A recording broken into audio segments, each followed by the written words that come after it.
So, right, here we are. This PowerPoint is going to go through the little bit that's highlighted there for you, the revolution in surgery, really making surgery safer. There's a little overview there, isn't there, of what we've done in terms of germ theory. We did Pasteur, we did Koch, we did Ehrlich, Salverson 606, and where we're going in terms of public health. So this is really a review of that section. Right, so problem is, we've got people like Vesalius, we've got Harvey, we've got Poré, we've got Hunter, and what they've done is they've really launched this scientific method. They've made it really fashionable, they've made it really trendy. Hunter's got that museum with the weird things, you know, the Irish giant, the aneurysm, we've seen that, the body snatchers, they've all been doing that, but now science is part and parcel of everyday life.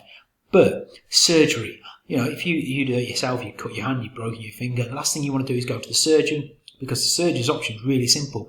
I'm going to have to cut that off. Yeah, just chop it off.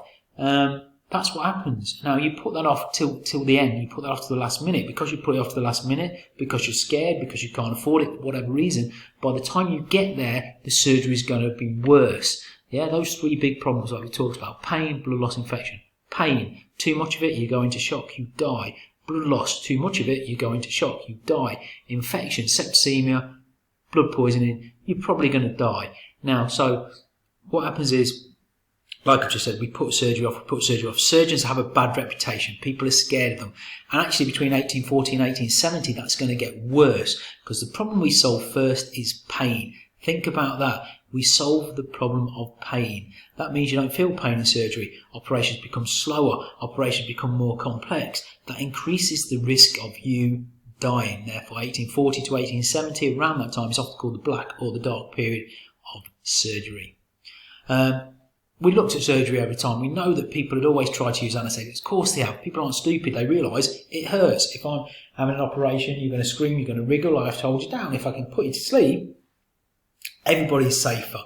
So what did they try? Hashish, a bit like marijuana, mandrake, the root of a plant, opium from the poppy. You know, you read old books, you watch Game of Thrones, they talk about milk of the poppy and things like that, don't they? It's really just a derivative, or heroin is a derivative of opium, highly addictive, massively used during the American Civil War, therefore many veterans became addicted to opium. Alcohol, great. You think you don't feel pain, actually you do, and like it says there, heartbeats faster, you're much more likely to die of blood loss. Equally, the biggest problem ever in anaesthetics is knowing how much to give you. If I give you too much, you don't wake up. Don't give you enough, you might wake up at the wrong point. A big link there to Islamic medicine. Abulcasis, father of modern surgery, amongst other things, invented an inhaler, a way of making a liquid anaesthetic into a gas, so you breathe in significantly less, and therefore your sleep or your pain-free period is more controlled. Not scientific enough yet. This is a picture, typical operation, circa about 1800, probably 1830. 7 guys there, well 8 if you count the patient. The patient's being held down by about 6 of them. Look at the top of the thigh, that's called a tourniquet. You know, those who watch Bear Grylls and stuff, that's where they tie off as tight as they can the vein to control the blood flow, much less likely to bleed to death. You've got the surgeon there who's got a curved knife trying to cut quickly around the flesh to get down to the bone. The guy in the blue coat yanking that leg down as hard as he can and separating the flesh from the bone so they can cut off enough in order to then yank the top flesh down and sew over. All of that's going to take less than a minute. You can see it's an operating theatre. Why we call it a theatre, there's people watching. Some of those will be students. Also take into account the fact they're wearing their own clothes. Think about dirt, disease, spread of that. You've got a wooden table with blood pouring onto it and other bodily functions. Like when you're scared, you're probably going to wee or poo yourself. That's all going to be on that table as well. And those operating instruments are going to get dirty. It's really dirty. It's really dangerous. Let's talk about some early anaesthetics. Laughing gas. Laughing gas is commonly known. It's nitrous oxide. It does stop some people feeling pain. The important thing is that some people. So when it's first ever shown in a demonstration, as a scientific demonstration, to pull someone's tooth out, he screams in agony. Everybody goes, well, that's rubbish then, isn't it? What are we going to use that for? But it does come to Britain after Humphrey Davy discusses it, and a guy called Liston. Liston is the preeminent, the most famous surgeon of the time. He holds the world record for amputating a leg. He's charismatic, he's cool, he's dangerous, you know, he kicks down doors where patients are hiding and drags them into the operating theatre. So we get that. but people don't like it. It doesn't work on everybody. Then we get two major breakthroughs. We get ether. Clark, the American dentist who brings in ether, and then William Morton who brings it through Boston. It gets into Britain, made really famous by Liston as an anaesthetic. It's great, it works. Big problem. Big problem, or two big problems. Number one, it's really, really flammable. In fact, it explodes. You've got to remember this is the 19th century. We've got gas lights, we've got candles, we've not got electricity running in all these surgeries yet. So surgeries blow up. Again, people are injured, people are killed doing that. Really, really, really dangerous. Equally, it causes vomiting in people using it and in patients, which is not great in an operation. Then we get chloroform. Chloroform is seen as much safer. It's discovered by James Simpson, who's a Scottish doctor, a little bit by accident, a little bit on purpose. Him and his mates have been on a night out, they're having a little sniff of chemicals. There's an argument to say maybe it got knocked over, but they were all sniffing these chemicals anyway. And his wife comes in and finds them all collapsed in the room, and then he writes about it. Yay! You've got what seems to be a safer anaesthetic that is later made really famous by a guy called John Snow when he gives it to Queen Victoria. There you go, a little source there, a little picture of Simpson and his mates. What factor is being suggested? Well, for me, that he could go for individual brilliance, but three blokes collapsed on the floor, maybe. It's chance. They've almost discovered this by accident. Remember your factors: religion, war, chance, government, science and technology, and the individual. All really important that you talk about those things in any exam answer. A little bit more information on Simpson. Good picture there, good mutton chops. Everybody likes a man with big sideburns. It's a well-known fact. There was a lot of opposition to anaesthetics. You know why? It's a new thing. It's just coming in surgery. People are worried about it. People are scared about it. There's a big religious opposition from the church in Scotland saying women should be in childbirth, should be in pain in childbirth. There's equally complaints from the army who think soldiers are going to go soft. And then I suppose one of the big ones is the fear factor. If you're asleep, what is that surgeon doing? Maybe an operation doesn't need doing. Are they taking something away to sell it elsewhere? And the immoral, sometimes sexual practices. It's a sad state of the world that if you read in the newspapers every year, there's a surgeon or a dentist while a patient's been asleep who's done something they shouldn't have.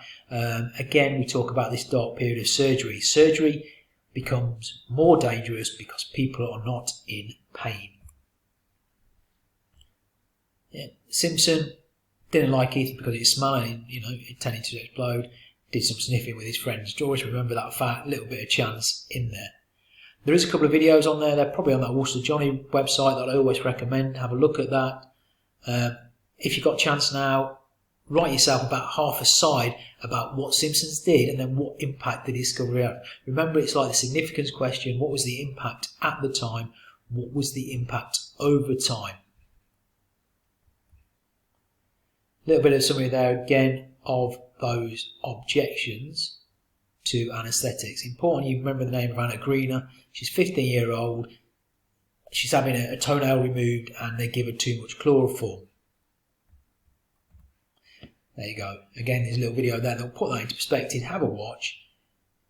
Use it. But look at the nature in the picture of the source there. Look at, again, they're all wearing their own clothes. Look how unscientific it is. The guy in the middle, the youngish looking guy, he's got a handkerchief and a bottle of chloroform. Now that's not very sophisticated at all. You'd see chloroform in like James Bond movies and stuff. Realistically, it's really dangerous. Less than a teaspoon of chloroform is enough to kill you. Yeah. Simpson, this is Simpson's own words when he's speaking to fellow doctors, talking about how when ligatures were introduced, people opposed to them. That when we get new medical ideas, that we're opposed to them, you have to let them run the course. We have to find out whether it works or not, and it's really, really important that we understand that. Everything we look at when it's a new idea, people object to. Yeah, people object. Look at vaccination, for example. The smallpox vaccine, people didn't go and get it automatically because they were scared about it. They didn't want government interfering in their lives. What really makes chloroform popular is that Queen Victoria is given it in 1857. What has happened is John Snow has worked with the work of Abacus, obviously not with Abacus, he's been dead a long time, and he's very good at what's called empirical research. So he's put together all these studies and he's worked out that if you can heat chloroform up, which is quite easy to do, the liquid becomes a gas. The gas It's administered much easier. You don't breathe in as much, therefore you're less likely to take too much. He gives it to Queen Victoria.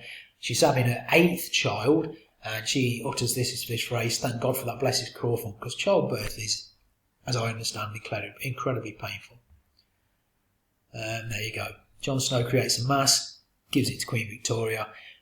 Later on, you see significance-wise, if you get the significant question, after 1900, chloroform becomes less significant because we use it less because it damages the liver. Importance at the time, importance over time. Really important you talk about that on that significance question. It's an 8-mark question in the exam. Then we start to move, now we've got pain-free surgery, we've got to conquer those other problems. Now, it's not as logical as that, but people are looking at it saying, why are our patients still dying? And, we get 1861, we get germ theory, we get Louis Pasteur, and now we can stop germs being in surgery. Spot the difference? Straightforward, the picture we just talked about.